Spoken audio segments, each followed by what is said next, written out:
Axır deyirəm, mənə də başa düşən çıxdı da, yəni hansı ətri vurmaq olar, hansı ətri vurmaq olmaz, qiymət aralığını bilənlər. Bax, mənə də başa düşən bir ətri satıcı çıxdı. İndi o video ekrana gəlsin, davam edeyim.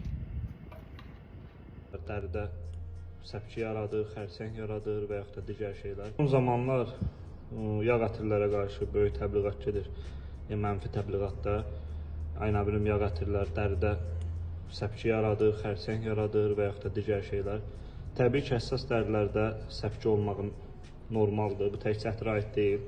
Həssas dəriyə malik olan adamlar azca krem belə vursa, dərisi səpir.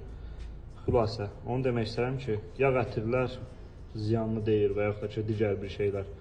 Əsl ziyanlı olan bunlardır. 100 millisi 5 manata, 3 manata satılır. Yəni, yağ ətir deyilsə, onun mənşəyi də məlum deyil ki, bu nədir? Yəni, alırsınız belə şeyləri vurursunuz, sonra deyirsiniz yağ ətirlər elə belə. İstifadə ediləndə keyfiyyətli məhsullardan istifadə edin, belə zirzibillər yox. Bax, görürsünüz, yavaş-yavaş ətir satanlar belə mən deyənə gəlirlər. Mən illərdir bunu deyirəm ki, yağ ətirin ucuzunu istifadə etmək olmaz. Ümumiyyətlə, heç bir şeyin ucuz istifadə etmək olmaz. Necə ki, xanımlar, kosmetikanın ucuzuna qaçmırsınızsa, ətri də elənciyini eləyin. Kosmetikanı üzünüzə vurursunuz, ətri də dərəvizə vurursunuz. Üzünüzə vura bilərsiniz, başınıza, saçınıza vura bilərsiniz, dərəvizə vura bilərsiniz. Mən hələ indiyə kimi görməmişəm ki, hansısa bir xanım geçsin ucuz kitayin malını istifadə etsin kosmetikada. Yəni, tanıdığım hər bir xanım normal bir kosmetikadan istifadə edir. Ən azından onun hansısa firmaya aid olduğun, harada istehsal olunduğuna kimi, tarixinə kimi baxırsınız. Amma ətinə çatanda deyir ki, bahadır. Baha deyil. Nə oldu kosmetikaya gedirsiniz, pul verirsiniz, bəs buna niyə pul vermirsiniz?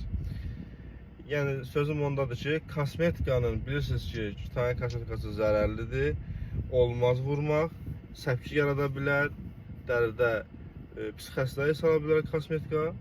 Bunun üçün kosmetolog falan yanına gedirsinizsə, onlar da sizə tövsiyə vermədiyi kimi, biz də ətiri də tövsiyə vermirik ki, olmaz. Niyə? Çünki dəridə xərçəng yarada bilər. Siz ətri qoxluyursunuz, nəfəsinizə gedir.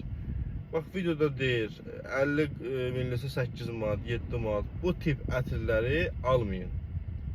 Kimsə də deyir ki, mənim çörəyimə bahis olursan, bəli, sənin çörəyimə bahis oluram, həmin insan.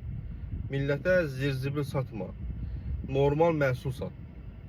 Elə bir məhsul satılan ki, onun mənşəyi bəlli olsun, sertifikatı bəlli olsun.